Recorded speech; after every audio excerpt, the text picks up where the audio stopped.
মরিয়াম তুমি কোনো চিন্তা ভাবনা করিও না। বলে কারণটা কি? তবে বলে দেন কি কারণ আল্লাহ আমার কাছে আপনাকে পাঠিয়েছে, কি কারণে পাঠিয়েছে গো একটু বলে দেন। বলে মরিয়াম তুমি কি জানো না তুমি যোগ্যতম নারী হয়ে দাঁড়িয়ে গেছো, তোমার পেটে সন্তান হবে। বলে আল্লাহ আমি সন্তান পুরুষের মুখ দেখতে পেলাম না, আমার কোনো বিবাহ হলো না, শাদী হলো না, আমার কোনো নারীর মুখ কোনো পুরুষের মুখ দেখতে পেলাম না, কোন পুরুষ আমাকে ছয় নাই পুষে নাই, কিন্তু আমার পেটে সন্তান কেমন করে হবে? মরিয়াম আল্লাহ যাহা ইচ্ছা তাহাই করতে পারে, বিনা ভাবে তোমার পেটে আল্লাহ সন্তান দিবে। আল্লাহ প্যারা হাজার মুসলমান বিনা পেটে সন্তান হবে, বিনা বাপে, কিন্তু একটুকু ওসিলার দরকার আছে।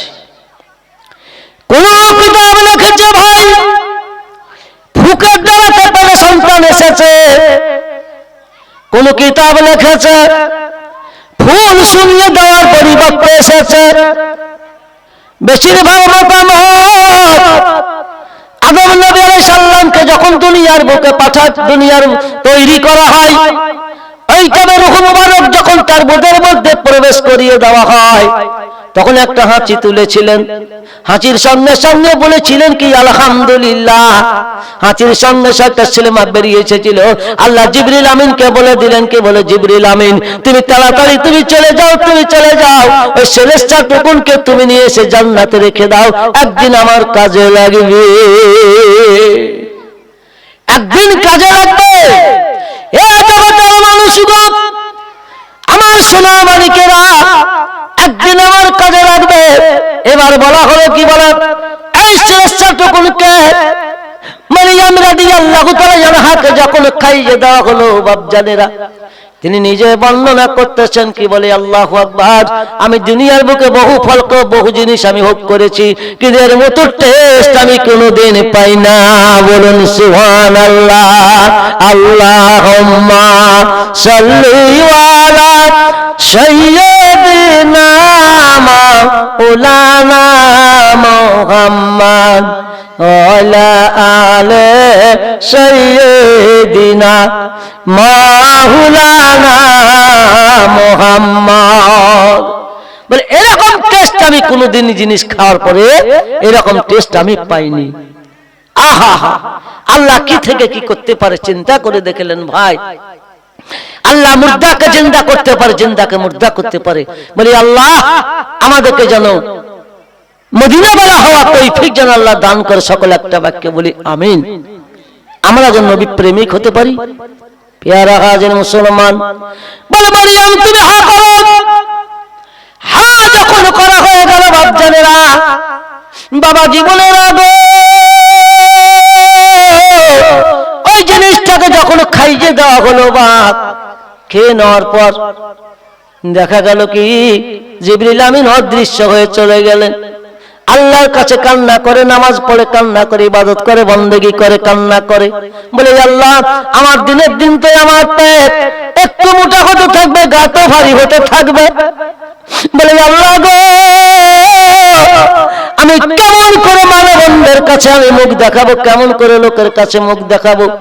আল্লাহ আমি তো ভেবে চিন্তে ওর পাই নাই। এমন টাইমে দেখতে পাওয়া যায় কি বা বহিঃপ্রকাশ হয়ে গেল, লোকে বলে মরিয়াম তোমার চেহারা কানে অন্যরকম লাগতেছে।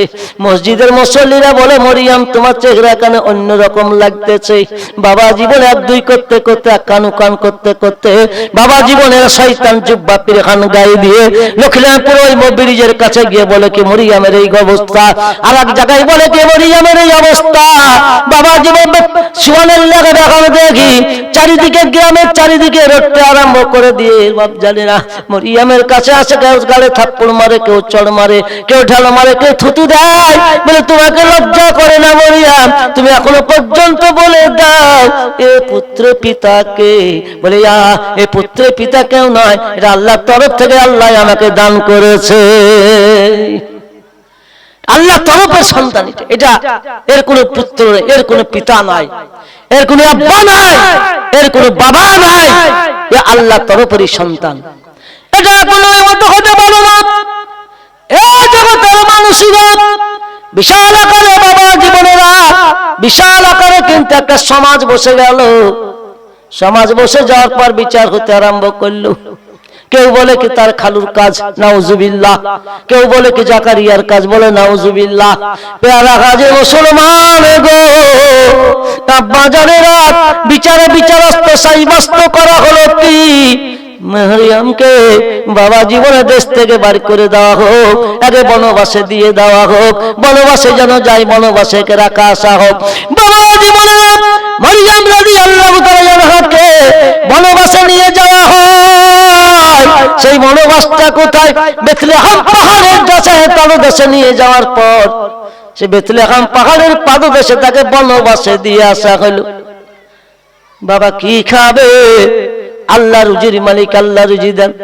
গাছের পাতা ছিঁড়ে খায়, কোন জায়গায় বনফুল ফল খায়, বনফল খায়, আর দিন চলে যায়।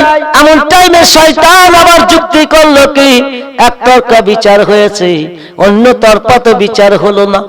তাকে কে জিজ্ঞাসা করো? বাবা জীবনে সন্দেহ করে ফেললে এ জাকারিয়ার কাজ, জাকারিয়া নবীর কাজ, নাউজুবিল্লাহ।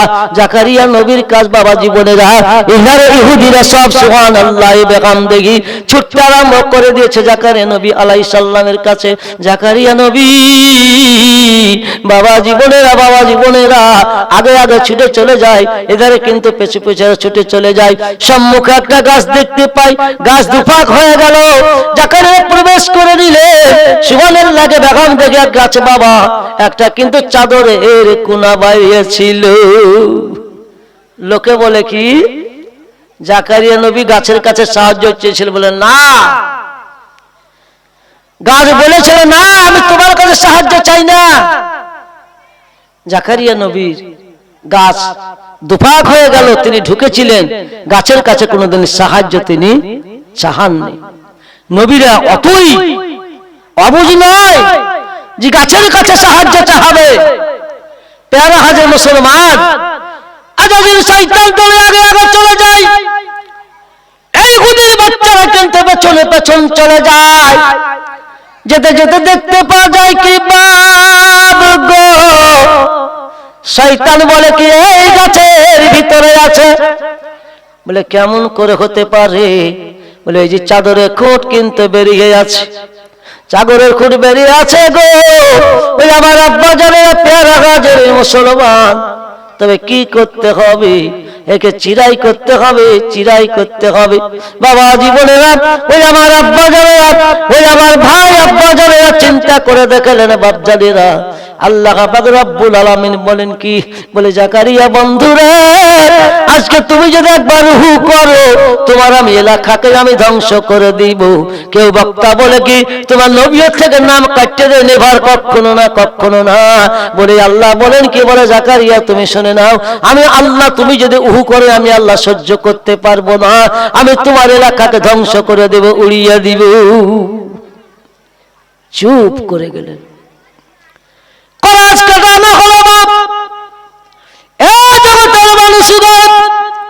জাকারিয়া নবীকে দোকান করা হয়েছিল, করার দ্বারা সুবহানাল্লাহ জগতের মানুষরা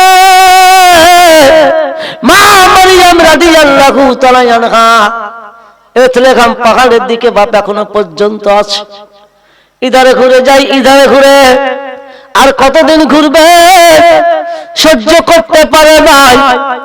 আল্লাহকে একদিন বলছেন, বলে আল্লাহ আমি আর কতদিন বনে বাদালে বেড়াবো? মায়ের পেটে যদি নবী থাকে মারা কষ্ট পায় না, মায়ের পেটে নবী থাকলে মাদের কোনো কষ্ট হয় না। বলুন একবার সুবহানাল্লাহ। আমার দয়াল নবী রাহমাতুল লিল আলামিন, এই জগতের মানুষগণ, মা আমিনা রাদিয়াল্লাহু তাআলা আনহা তিনি নিজেই বর্ণনা করেছেন কি, আমি আল্লাহর কসম করে বলতেছি আমার পেটে নবী মুহাম্মদ এসেছে, আমি স্বপ্ন কিন্তু জানতাম না। আমার না হয়েছিল পেটটা উঁচু, আমার না হয়েছিল পিঠটা কুঁজা, আমি যেমনকার সলিড মেয়ে ছেলে, আমি তেমনি সলিড ছিলাম, আমার উঁচালাটা পর্যন্ত কিছু ছিল না। আল বলুন একবার সুবহানাল্লাহ। তাই মায়ের পেটে যদি কোনো নবী থাকে, মারা কোনোদিন কষ্ট পায় না। সুবহানাল্লাহ। বেগম দেখি বলে, আমি কবে জানলাম আমার পেটে নবী এসেছে? আমি একদিন স্বপ্ন দেখতেছি 18,000 মাখলুকাত যেন ভেসে চলে আসছে আমার দিকে। আমি পাড়া পিত্তবাসী মাকে আমি বললাম, মা গো, আমার চোখের সামনে সবকিছু ভেসে আসছে, কারণটা কি, কারণটা কি, কারণটা কি? বললে পাড়া পিত্তবাসী মা বলে দিলেন, তোমাকে আলগা ধরেছে। কি করতে হবে? তোমাকে লোহার কিছু জিনিস পড়তে হবে। আমি তাই পড়ে নিলাম। আমি মনে মনে চিন্তা করলাম, কি আমার কাছে আর কোনোদিন এই জিনিস আর দেখা দিবে না। এত ঝকঝকে জিনিস 18,000 মাখলুকাত যেন আমার চোখের মধ্যে আর আসবে না। এমন টাইমে দেখতে পাওয়া যায় কি বাবা গো, একটা সাদা পোশাকধারী একজন ব্যক্তি আমার মাথার গোড়ায় এসে বলছে, বলে, আমিনা রে, ও আমিনা, আমিনা রে, আজকে তুই ভুল কি কাজ করেছিস মা? তোর কিছু আলগা হয় নাই, তোকে ভূতে ধরে নাই, তোকে পেতনিতে ধরে নাই। আমি তোকে বলছি তো শুনে নে মা। এই দেখার উদ্দেশ্য এটা, এই দৃশ্য দেখার উদ্দেশ্যটা হলো কি, তোমার পেটে আকা মাওলা তাজদার মদিনা আহমদে মুস্তাফা, মাহমুদে মুস্তাফা সাল্লাল্লাহু তাআলা আলাইহি সাল্লামের আবির্ভাব ঘটেছে। বলুন সুবহানাল্লাহ। বলে, মা আমিনা বলেন কি? আমি সেই দিন জানতে পারলাম যে রাসূল আমার পেটে আবির্ভাব হয়েছে, এসেছে। পেয়ারা হাজের মুসলমান, তাই মা মরিয়ম রাদিয়াল্লাহু তাআলা আনহা জঙ্গলে জঙ্গলে ঘুরে বেড়িয়ে বেড়ান। এমন টাইমে দেখতে পাওয়া যায় কি বাপ, তিনি মনে মনে চিন্তা করছেন, কি বলে, আল্লাহ আমি আর কতদিন এইভাবে আমি জঙ্গলে বেড়াবো? আল্লাহকে ডাক দিয়ে বলছে, আল্লাহ তুমি সামিউল বাসীর, তুমি দেখলে বলা, জানলে বলা, তুমি ইন্নাল্লাহা আলিমুম বিজাতিস সুদূর। আল্লাহ তুমি মনের ভেদ জানো। আল্লাহ তোমার বান্দি মরিয়মের কি তুমি তোমার মনের ভাব তুমি বুঝতে পারো নাই। আল্লাহর কতদিন এইভাবে বেড়াবো গো, আর আমাকে ভালো লাগে না, ভালো লাগে নাই। আল্লাহকে তুমি এর কি কোনো সুরাহা করতে পারো না? আল্লাহ রব্বুল আলামিন বলেন, কি বলো মরিয়ম, ও আমার বান্দিরা, বান্দিরা, এই ফরিয়াদটা তুই যদি আমি আগে করতে, আমি তারা বনবাস এইভাবে এনে রাখতাম না, রাখতাম না। বলুন একবার সুবহানাল্লাহ। পেয়ারা হাজের মুসলমান গো, মরিয়মের কথা শুনে আল্লাহ বলে দিলেন, কি বলে, মরিয়ম বান্দি আমার, তুমি জঙ্গল থেকে তুমি বেরিয়ে যাও। তুমি সম্মুখে দেখবে একটা বিরাট মরুভূমি আছে। মরুভূমির প্রান্তে একটা দেখবে খেজুরের গাছ রয়েছে। সেই খেজুরের গাছের গোড়াতে গিয়ে তুমি বসো গা। তোমার পায়ের নিচ দিয়ে পানির নহর যাবে, ওই পানি তুমি পান করবে, আর বড় খেজুর গাছ জিন্দা হয়ে যাবে, পাকা পাকা ফল হবে রে। তুমি লাকড়া মারবে, খাবে, আর তুমি জীবন ধারণ করবে। বলুন একবার সুবহানাল্লাহ। ভাই ও আমার আব্বা জানেরা, প্যারা হাজির মুসলমান, ও জগতের মানুষগণ, মরিয়ম রাদিয়াল্লাহু তাআলা আনহা বেথলেহেম পাহাড় থেকে তিনি বেরিয়ে আসতেছেন। এমন টাইমে দেখতে পাওয়া যায় কি বাপ, সম্মুখে সাজা বলেছেন, আল্লাহ মিলে গেল। খেজুর গাছের তলায় বসে গেলেন গো, পানির নহর আল্লাহ বইয়া দিলেন। সুবহানাল্লাহ। বেগম দেখি বাবা জীবনেরা, পানির নহর আল্লাহ বইয়া দিলেন। পানির নহর বইয়া খেজুর গাছে ধাক্কা মারে, খেজুর পড়ে খায়। এমনটাই মরিয়মের বাচ্চা হবার সময় হয়। আল্লাহকে ফরিয়াদ করে বলে, আল্লাহ, আল্লাহ জানিয়ে দিলেন, বলে মরিয়ম তোমার এবার দুনিয়ার বুকে আমার নবীকে, আমার দোস্তকে আমি পাঠাবো, যার নাম হলো ঈসা নবী আলাইহিস সালাম, আমি পাঠাবো। তাহলে আল্লাহ, আমি তো সন্তান কেমন ভাবে হবে, আমাকে তো ভয় লাগছে, আমি তো কিছু জানি না। বলে মরিয়ম তুমি শুনে নাও, তুমি শুনে নাও, তোমার কোনো চিন্তা নাই, তোমার কোনো ভাবনা নাই, আমি আছি আল্লাহ। জগতের মানুষ গো, প্যারা হাজের মুসলমান, আমি আল্লাহ রয়েছি, তোমার কোনো চিন্তা নাই, তোমার কোনো ভাবনা নাই। সন্তান হয়ে যাবে, বলে আল্লাহ আমি এই সন্তানকে নিয়ে কেমন করে দেশে আমি যাব? আমাকে তো লোকে বলবে কি, আমাকে লোকে বলবে কি জি আবার এসেছে, আমি কেমন করে আমি মুখ দেখাবো? বলে আল্লাহ আমি কেমন করে আমি মুখ দেখাবো? আমি মানুষের সম্মুখে আমি কেমন করে যাব? বলে মরিয়াম আমি ইজ্জতের মালিক, তুমি চিন্তা করো না, তুমি ভাবনা করো না, তুমি যাবে। সত্যি তোমাকে যখন গ্রামবাসী ছেকে ধরবে, তুমি বলবে, আঙ্গুলটা মুখে লাগিয়ে দিয়ে বলবে আমি রোজদার, আমি রোজদার, আমাকে তোমরা প্রশ্ন করো না। বলুন একবার সুবহানাল্লাহ। একদিনকার বাচ্চাকে তোমরা প্রশ্ন করো।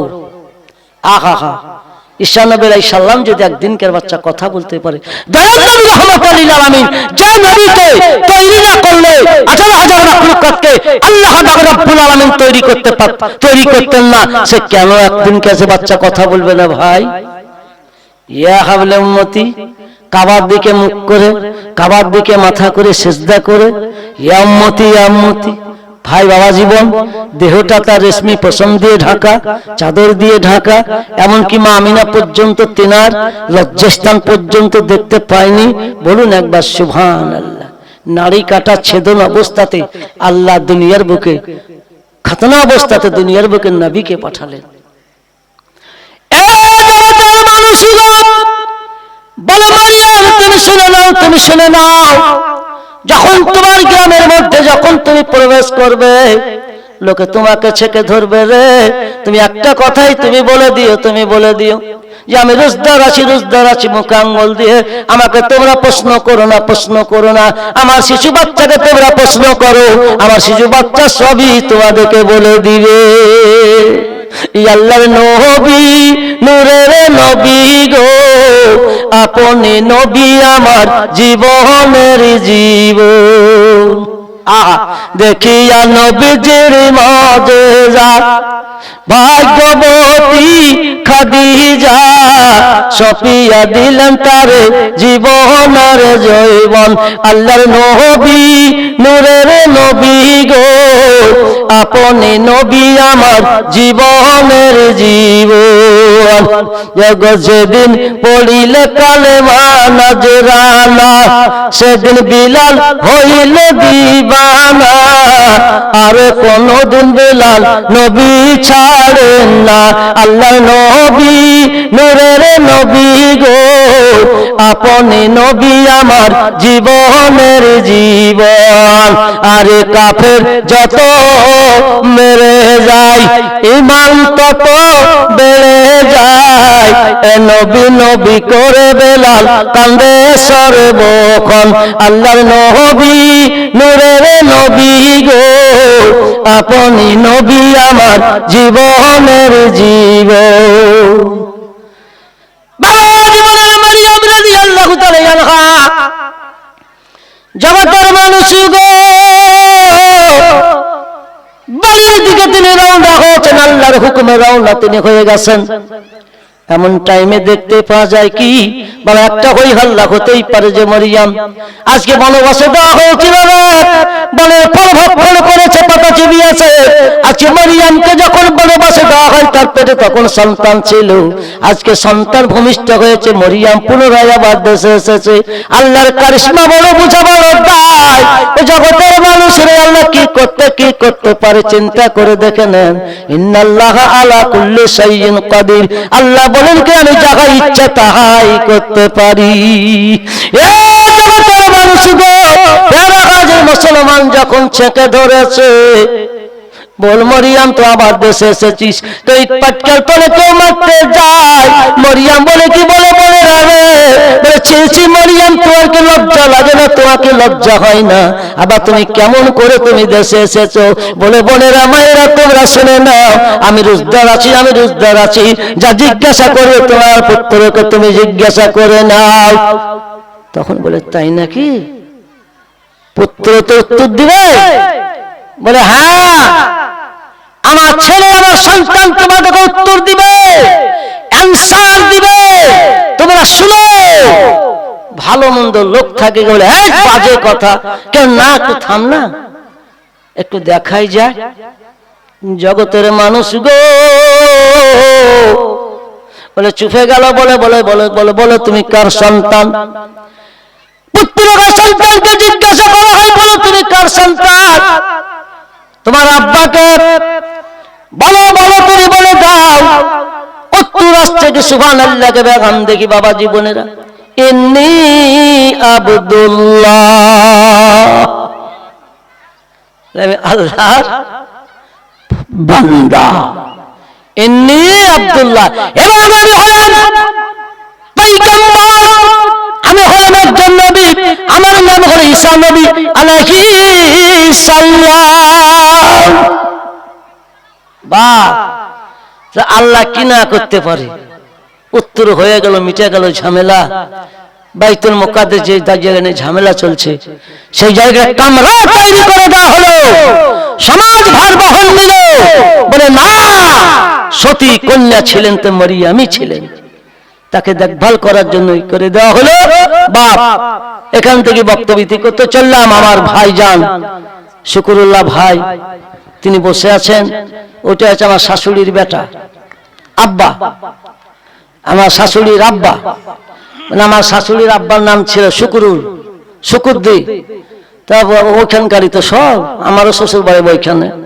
তা জান দিয়ে ভালোবাসে, আমার আব্বা পেয়েছি তাই বলে, বুঝতে পেরেছে রেজাউল হক নুরি সাহেব, বুঝতে পেরেছে।